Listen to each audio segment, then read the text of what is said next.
Okay, so we're going to continue looking at this rotated foot. In this video, we're not going to go through how you would fix this, but we know how to fix this. And the reason that we know how to fix this is because we have understanding of the whole foot.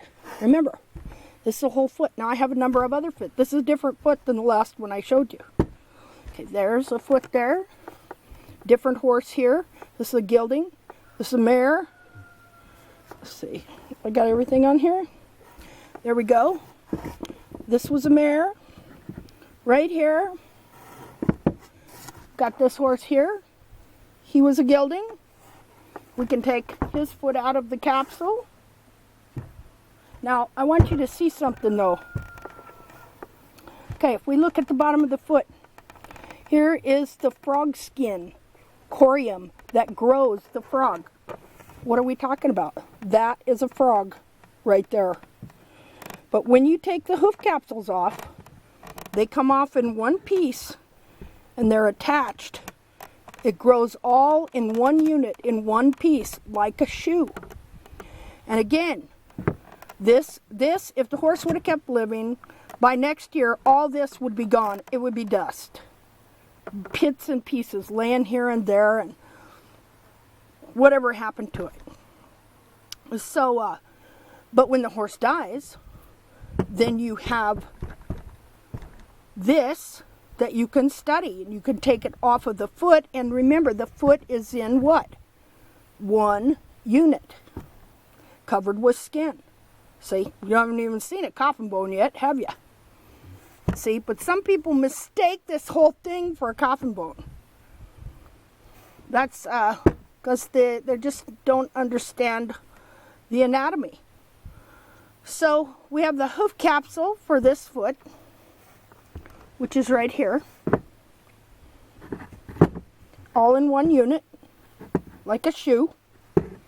And this should support this foot.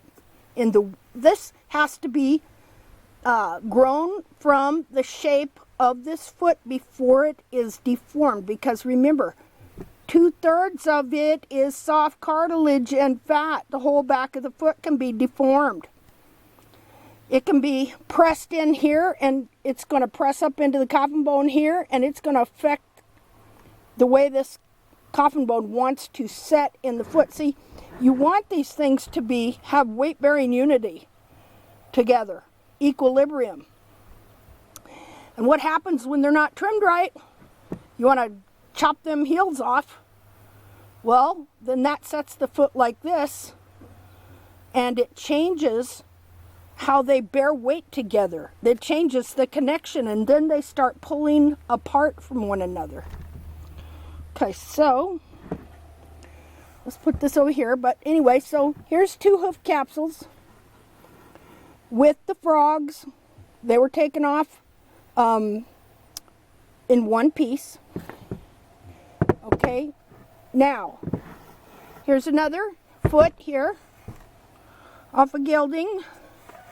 And now his sole was not all messed up like this. It was very thick. He had a perfect sole. But I took a bunch of the sole out, and then it's been sitting in alcohol, and so then you got this. Now, what do we have here? That's not the frog. That is the frog corium that grows the frog. Where's my frog? Here's the frog to that foot. See? Now look how thick that frog is. Frog thickness is like the length of your hair. Not everybody has the same length of hair, do they? Okay, you cannot judge heel height by how thick a frog is. Because some horses have very, very thin frogs due to different reasons. I could move that. And so if I took the heels all the way down to where that horse would have some frog contact, what am I going to do? Look at the angle of the horn tubules. If I take the capsule down to here, what's going to happen? It's going to set it like this, and it's going to set all the horn tubules like that. And it's going to set the foot itself back like this, and it's going to want to pull up like that. So see, it gets them pulling crossways from one another.